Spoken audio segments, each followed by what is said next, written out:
V razvojnem programu Savinjske regije do leta 2027 kar 1231 projektnih predlogov, skupaj so vredni več kot 4 milijarde evrov. Leon Podlinšek bo še en mandat vodil celjski mestni odbor Slovenske demokratske stranke. V galeriji sodobne umetnosti v Celju razstavljajo mladi umetnice in umetniki. Rokometni klub Celje Pivovarna Laško dobil posebno povabilo za nastopanje v Ligi prvakov. Spoštovane gledalke, cenjeni gledalci, lepo pozdravljeni. Razvojni svet Savinjske regije je na včerajšnji seji v Vili Bianca sprejel regionalni razvojni program Savinjske regije za obdobje 2021-2027. V njem je 1231 projektnih predlogov, ki so skupaj vredni več kot 4 milijarde evrov. Savinjska regija je bila pri črpanju evropskih in državnih sredstev zelo uspešna tudi v finančni perspektivi 14-20. Do konca prihodnjega leta bodo zaključili vseh 32 regijskih projektov v skupni vrednosti 132 milijonov evrov. Od tega zneska so občine zagotovile 17, država 56, Evropska unija pa 55 milijonov evrov. Zdi se mi pomembno izpostaviti, da smo ena redkih regij v državi, ki smo uspeli podpisati vse pogodbe za načrtovane projekte, torej 32, večina teh projektov je zaključenih, nekaj je še v fazi izvajanja in kot je predvideno do konca prihodnjega leta bi naj bile vse te zgodbe dokončane. Jaz verjamem, da bomo tudi uspeli s kolesarskimi stezami ali pa daljinskimi kolesarskimi povezavami, ki so trenutno najbolj zahteven odprt projekt. Sicer pa smo skozi dogovor za razvoj regije in skozi teh 32 projektov podprli ali pa namenili sredstva 4 področjem, in sicer vodooskrbi oziroma odvajanju in čiščenju odpadnih voda, trajnostni mobilnosti, v sklopu katerih je največ namenjenih daljinskim kolesarskim povezavam. Nekaj je bilo sredstva namenjenim podjetniškim inkubatorjem oziroma poslovnim conam in pa 2 obvoznici, Celju in pa v Slovenskih Konjicah.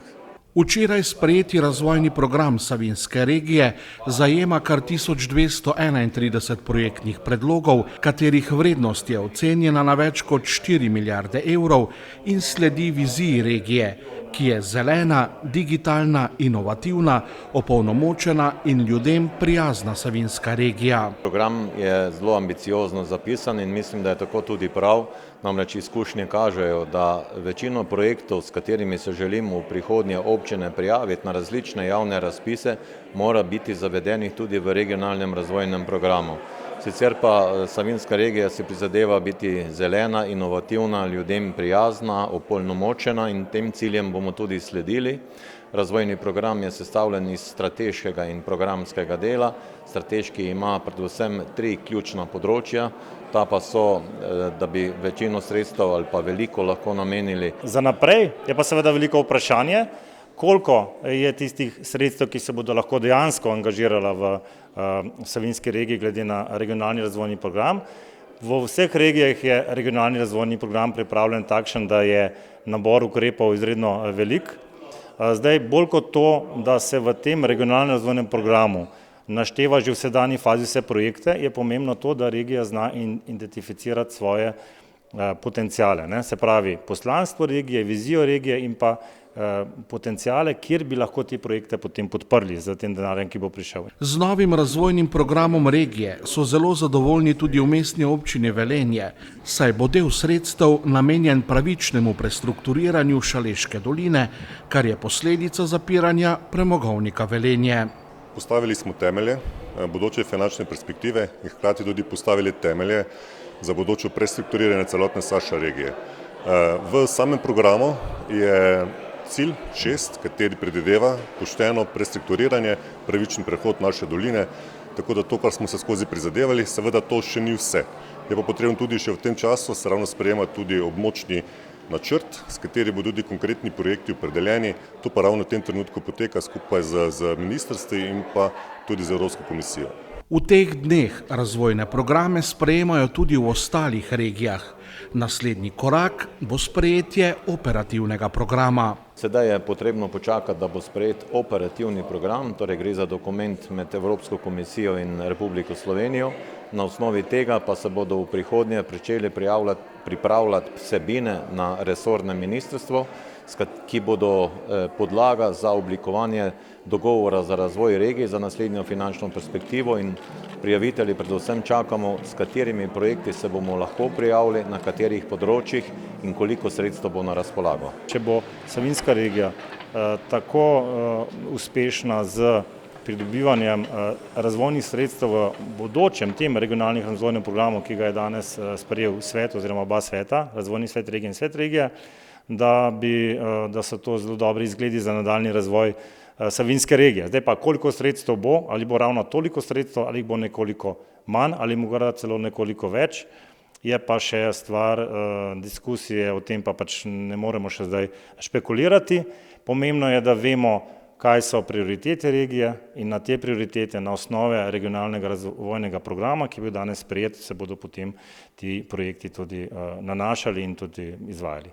Po trenutnih ocenah naj bi bilo v naslednji perspektivi za projekte vseh 12 slovenskih regij na voljo okrog pol milijarde evrov, iz 2 teritorialnih pristopov pa še dodatnih 200 milijonov evrov.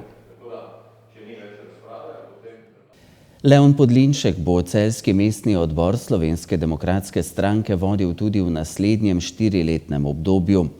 Tako so na včerajšnji volilni konferenci odločili člani stranke, ki so izvolili tudi nov izvršilni in nadzorni odbor. Poleg Podlinška so se za predsedniško mesto potegovali še 3 kandidati. Med 4 kandidati za predsedniško mesto je aktualni predsednik Leon Podlinšek prejel 40 glasov, Dejan Korenak 17, Domen Držek 9 in Vančo Tegov 6 glasov. Volitve so minule v prijetnem vzdušju, razpoloženju in zahvala članom za glasove in novi mandat. Na eni strani je to priznanje, na drugi pa velika obveznost, ker gre za drugo najmočnejšo stranko na državnem in lokalnem nivoju. Na volilni konferenci so izvolili tudi nov 15-članski izvršilni odbor. Med kandidati za ta organ sta največ glasov prejela Leon Podlinšek 51 in aktualni podpredsednik celjskega mestnega odbora Gvido Krušič 50 glasov. V izvršilni odbor so bili izvoljeni nekateri najvidnejši člani iz prejšnjega mandata. Poleg tega nas veseli, da smo uspeli pomladiti naše vrste in da smo pomladili tudi izvršilni odbor. V vodstvu stranke se bodo v naslednjih mesecih posvetili predvsem pripravam na jesenske lokalne volitve. V aktualnem mandatu je Slovenska demokratska stranka s 5 svetniki druga najmočnejša stranka v celjskem mestnem svetu. Pred nami so lokalne volitve, ki so za mestni odbor SDS zelo pomembne. Kar se tiče svetniške skupine, bi radi povečali število svetnikov na jesenskih lokalnih volitvah. Za kandidata za župana se še nismo odločili. V vsakem primeru pa bomo v naslednjem obdobju podpirali vse dobre projekte za mesto Celje, ki bodo prispevali k bolj kvalitetnemu življenju Celjank in Celjanov. V Galeriji sodobne umetnosti v Celju je na ogled razstava 5. trienala mladih umetnic in umetnikov Premiera 2022. Letos so jo podnaslovili Performativnost, interakcija, proces. Na njej bo do sredine septembra na ogled 19 del 20 mladih umetnikov. Projekt trienala Premiera so zasnovali leta 2009, predvsem željo ponuditi najmlajši generaciji pogoje za profesionalno, institucionalno predstavitev njihovega ustvarjanja. Tokrat je tako na ogled razstava iz letošnjega že 5. trienala. Razstava 5. trienala mladih umetnic in umetnikov je v bistvu nastala najprej na podlagi odprtega poziva, tako da so se lahko umetniki iz slovenskega prostora prijavili na ta poziv. Pogoj je bil v bistvu, da gre za projekte stare nekje do 3 leta in pa seveda, da so to avtorji, ki nekako šele vstopajo v naše umetnostno polje. ki šele začenjajo nekako svojo kariero. Odziv na razpis je bil dober, saj se je prijavilo preko 50 mladih ustvarjalcev. Za razstavo so izbrali 19 projektov 20 avtorjev. Se vidi tukaj, da mladi avtorji in avtorice, da si želijo nekako predstaviti svoje delo, svoje te ustvarjalne ideje v eni taki večji instituciji, že kar kmalu. No in prav Triennale premiera je namenjen temu, da nekako detektiramo to mlado produkcijo umetniško, da v bistvu nekako spoznamo mlade avtorje, avtorice, na kakšen način razmišljajo sedaj o umetnosti, na kakšen način predvsem razmišljajo o naši družbi in pa v sodobnem času in na kak način potem to prelijejo v sama umetniška dela, na kak način se lotijo tudi samih medijev, s čim te svoje kreativne ideje v bistvu izrazijo, kakšni so ti procesi za pač nekako potem doseganje nekih pač teh resnejših umetniških rezultatov in dosežkov. V Galeriji sodobne umetnosti so razstavo odprli 18. junija, podnaslovili pa so jo Performativnost, interakcija, proces. Tukaj gre za izbor del, ki vsebujejo performance oziroma neko performativno gesto, ki jo umetniki lahko uporabijo samo kot del umetniškega projekta ali pa kot neko samostojno formo. Potem interakcijo, ta del je zelo pomemben, se pravi interakcija obiskovalca, gledalca, gledalke z samim umetniškim delom.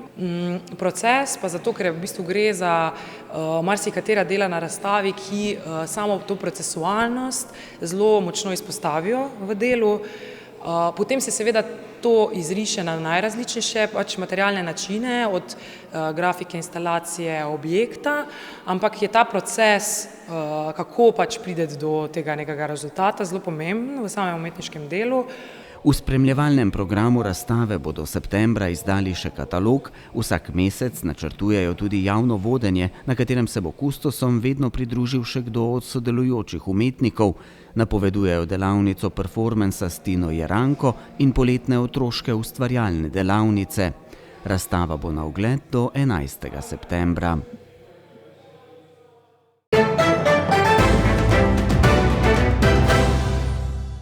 Po letu dni premora se rokometni klub Celje Pivovarna Laško vrača v Ligo prvakov, v kateri bo nastopil že 27. sezono.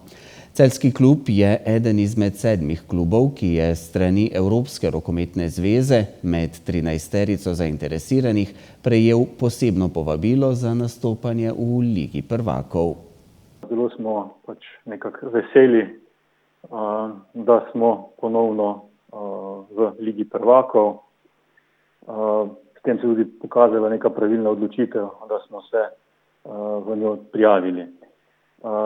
Menimo, da smo dober klub, klub s tradicijo, klub, ki zna organizirati tekme Lige prvakov na zelo visokem nivoju, klub, ki ima lokalno podporo, se pravi, da imamo vedno veliko gledalcev, da so naše dvorane polne in da smo tudi konkurenčni.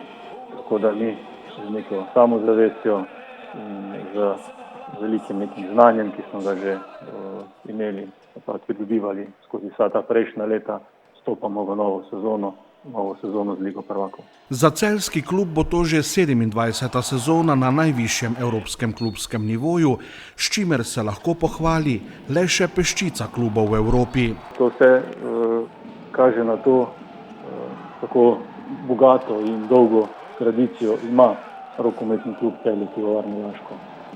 Vemo, da se je vse začelo takrat, ko je pivovarna vstopila v klub. Ne mislim vseeno, rokomet normalno, da se je že v Celju prej igral, da je bilo že prej veliko dobrih in lokalnih sponzorjev, ampak mislim predvsem to na Ligo prvakov. Takrat so se postavile neke evropske ambicije in te evropske ambicije veljajo še do danes. Pivovarna Laško še vedno spremlja klub in nam omogoča, tako kot tudi vsi ostali sponzorji, da smo še vedno lahko zraven za najboljših klubov v Evropi in da igramo Ligo prvakov. Za celjski klub igranje v Ligi prvakov ni pomembno samo iz tekmovalnega vidika, ampak prinaša tudi pozitivne finančne učinke in omogoča lažje zagotavljanje načrtovanega proračuna. Vsaka tekma v Ligi prvakov, ki jo pač igraš na gostujočem terenu, ti prinaša 30 000 evrov. Tako teh tekem je 7, tako da bo klubska blagajna na ta račun bogatejša za 210 000 evrov. Seveda moramo še tu plačati vsa potovanja, vsa organizacijo, ampak kljub temu bo nekaj v klubski blagajni od tega ostalo.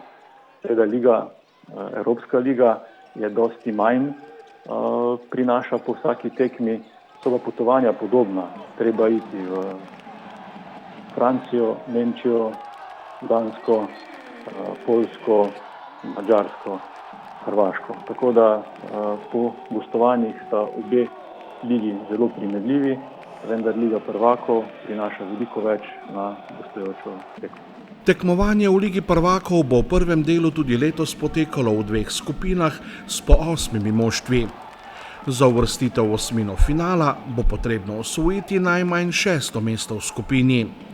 Celjani bodo imena tekmecev v skupinskem delu izvedeli na petkovem žrebu na Dunaju. Če bi lahko izbiral, bi si izbral 2 kluba. Prvi je vsekakor Vesprem, predvsem zato, ker z Vespremom vežejo res odlični odnosi in pa na te tekme se vedno odzove ogromno število navijačev. Na našo tekmo vedno pride ogromno število navijačev iz Madžarske in je res ta pravo vzdušje v dvorani Zlatorog. Drugega, ki pa si vedno želim, je pa Zagreb, tega pa predvsem iz tekmovalnega vidika, da spet držimo ta derbi in da se pomirimo z njimi v dvorani Zlatorog in pa pri njih v Zagrebu. Celjski klub je v tem tednu dal prodajo vstopnice za prihodnjo sezono. Z letno vstopnico Celje je zakon si bodo ljubitelji celjskega športa lahko ogledali vse tekme celjskih rokometašev, rokometašic in košarkaric Cinkarne Celje.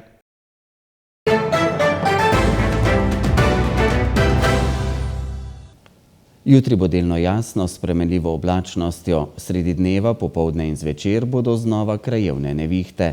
Ponekod bo še pihal vzhodni veter. Najvišje dnevne temperature bodo od 28 do 33, na vzhodu do 35 stopinj Celzija. V četrtek in petek bo po večini sončno, v četrtek popoldne bodo posamezne nevihte. Hvala, ker ste bili v naši družbi. To so bili dogodki dneva. Prijeten večer. Nasvidenje.